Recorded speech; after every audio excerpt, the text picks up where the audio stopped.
Radio Cleu, tu punto de encuentro. Amigos, estamos de regreso ya en este tercer bloque del programa Cleu Proyecta tu Voz. El día de hoy estamos hablando de sexualidad y erotismo, acompañada de mi profesor Daniel Anaya. Y estábamos antes de la pausa platicando sobre, si bien existe un problema común de la sexualidad, también hay diferencias de género. Uh-huh. Al principio les comentábamos este movimiento que surgió del Me Too, donde tengo entendido que una de ellas quiso también señalar a un cómico gringo. Ajá, Aziz Ansari. A este cómico gringo, que se me olvida su nombre. Y lo que dice este sujeto para defenderse es... Es que no es como una defensa. Yo creo una lógica, una explicación. Una explicación. O su lógica, o sea, en su cabeza es así. Sí. Todo este movimiento hay que recordar que surge por lo que pasa en Hollywood específicamente, que hay un conjunto de mujeres que pues levantan la voz y dicen que pues hay favores sexuales por papeles en determinadas películas. Y esta vorágine llega inclusive con Woody Allen, un montón de gente empieza a retractarse de Woody Allen por la posible violación de su hija y todo ello. Y esto también llega con Aziz Ansari, y cuando llega con Aziz Ansari, pues hay una chica que empieza, después de todo este movimiento, empieza a decir que pues ella en algún momento salió con él, se fueron a su departamento, estuvieron tomando vino, llegó un momento en el que estaban teniendo un interludio, sí, están fajoneando, y ella le dice, no quiero. Hasta ahí Aziz Ansari lo entiende, se para por otra botella de vino, regresa y siguen tomando. Sin embargo, pasa un tiempo y lo que le entiendo que pasó es que se baja el cierre y le pone el pene en la boca y ella le empieza a hacer sexo oral. ¿Cuál es el problema de todo esto? Y quiero decir que lo estoy viendo desde un punto de vista machista. Posiblemente voy a tener una discusión con Abril por ello, pero yo no le encuentro conflicto. Ya después la chica empezó a decir, no, es que yo no quería y es que pues él tenía que haberlo entendido. Preguntas simples desde mi cosmovisión es, ¿por qué no dijiste no? De nuevo, ¿por qué no lo trataste de quitar? ¿Por qué accediste a hacerle sexo oral? Y por último, una mandíbula, si cierra con fuerza, puede romper un pene sin problema. Obviamente esto lo he discutido con algunas amigas y me han comentado como de, sí, Daniel, pero ¿no te has dado cuenta que hay toda una historia de sometimiento con las mujeres? Lo voy a poner en un ejemplo más simple. Si en este momento yo veo a una amiga en la calle, pasa un idiota, le toca el trasero y ella se queda paralizada, pues yo voy y la regaño, ¿no? Le digo, pues ¿por qué no le pegaste? Agarraste una piedra, saliste corriendo, viniste a verme y lo fuimos a golpear o algo. Y lo que regularmente me contestan mis conocidas que han vivido este tipo de acoso es, me quedé paralizada, no supe qué hacer. Ahora bien, yo estoy diciendo todo esto y repito lo de la primera sección, desde mi posición de privilegio.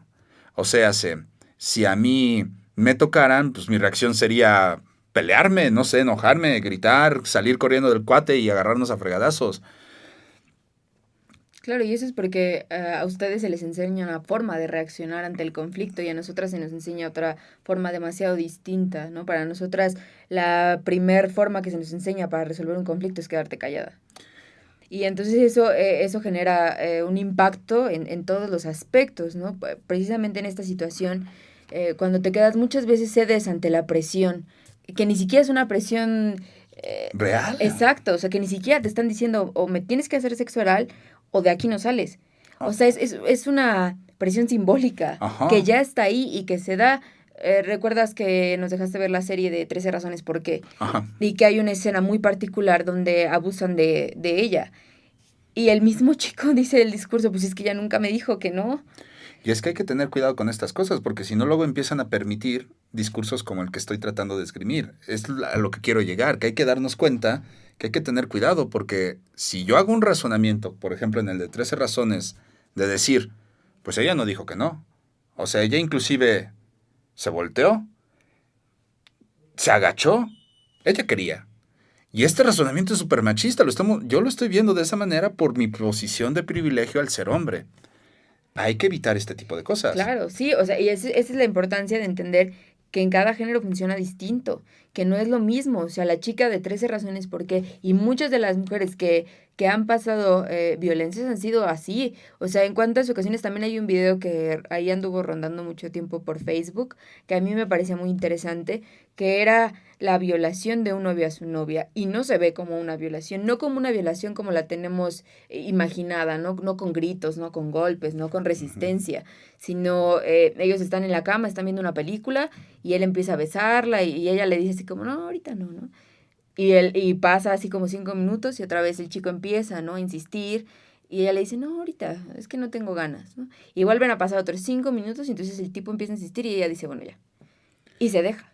Y lo hace. Y lo hace. Porque aparte si no, probablemente sabe, porque a muchas mujeres nos pasa que si no cedes hay una discusión con tu pareja. Y se enojan. Y entonces es, ¿por qué no quieres tener sexo conmigo? Ya estás con alguien más, ya no te gusto.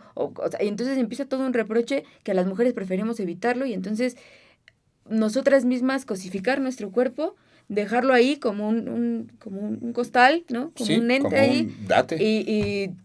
E irte, ¿no? O sea, mentalmente lo que hacemos, o muchos de los mecanismos que aplicamos las mujeres es pensar en otra cosa y dejar que utilicen tu cuerpo como eso, como un objeto. Sí, y al final de cuentas, desde este lado podemos pensar que sí, por desgracia, no estoy diciendo que todos, yo sí considero que hay hombres reflexivos, sabemos hombres reflexivos que podemos darnos cuenta de algunas tonterías que están ahí en nuestra realidad social, pero tienes que hacer un acto reflexivo constante. No puedes decir, llegué a este punto y ya desde este punto, desde esta posición, yo ya puedo hacer como juicios. Más que hacer juicios, hay que repensar constantemente la realidad. Porque, por ejemplo, lo que estás diciendo, súper chavo, a los 15, la mayoría de mis conocidos teníamos esta idea. No era exactamente como vamos a placer juntos. No, yo quiero como un cuerpo donde placer.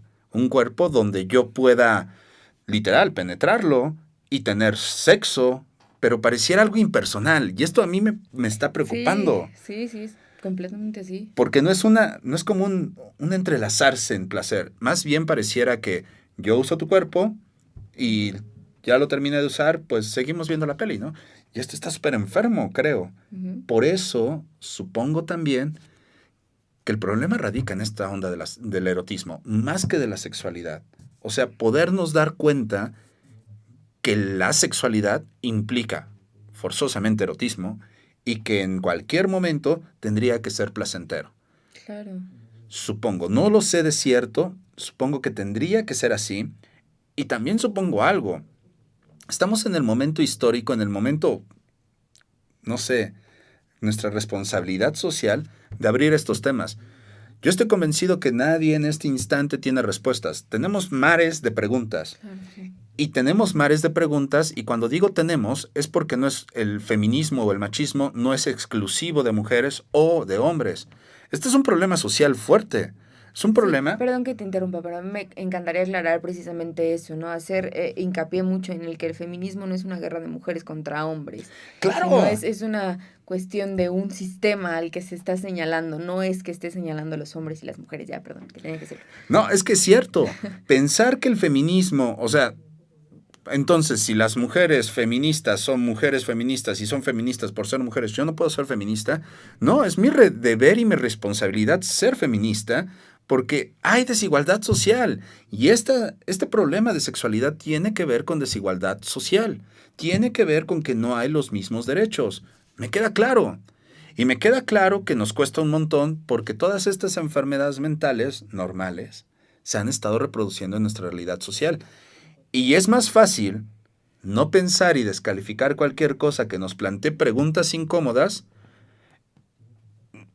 a, pues, repetir patrones. Claro. Los patrones nos ayudan y nos dan determinada estabilidad, nos permiten, sugiere Michel Foucault, las palabras nos permiten saber lo que puedes decir o lo que no puedes decir, las instituciones nos permiten saber lo que puedo pensar o lo que no puedo pensar.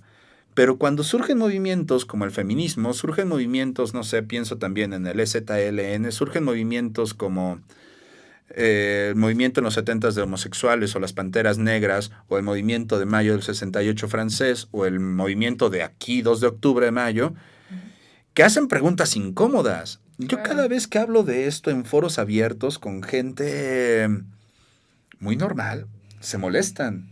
Pareciera que se ponen rojos, pareciera que es mejor no hablarlo. Y creo que eso es un error. Siempre es mejor hablarlo, a pesar de herir susceptibilidades. Y al principio mencionabas, bueno, tal vez distanciándonos un poquito de esta idea, pero no apartándonos completamente del tema, sobre entonces cómo voy a ver una mujer en la calle o qué es lo que, entonces, cómo voy a actuar, ¿no? Yo particularmente tengo la idea como muy marcada de que para que todo, incluso las perversiones, cualquiera del tipo, siempre tienen que tener el consenso del otro. Ujú. Entonces, realmente creo que sí, sí se puede notar, ¿no? En el lenguaje corporal del otro cuando quiere ligar contigo o cuando no quiere ligar contigo, ¿no? Y es algo que los hombres dicen, es que yo no sé, yo no me doy cuenta. Los hombres se dan cuenta cuando les conviene. Creo que ya te lo había comentado en una ocasión, porque, por ejemplo, cuando van a un antro y hay un chico gay que les está viendo y se dan cuenta inmediatamente que los está viendo de una forma diferente. Sí, Entonces, ¿qué pasa en eso? ¿Tú qué opinas? ¿Qué propones? yo creo que más que no quererse dar cuenta, y esto no es una justificación, lo quiero aclarar, es un no poderse dar cuenta. Y no solamente en el caso de seducción o en el caso de me gusta el otro o la otra.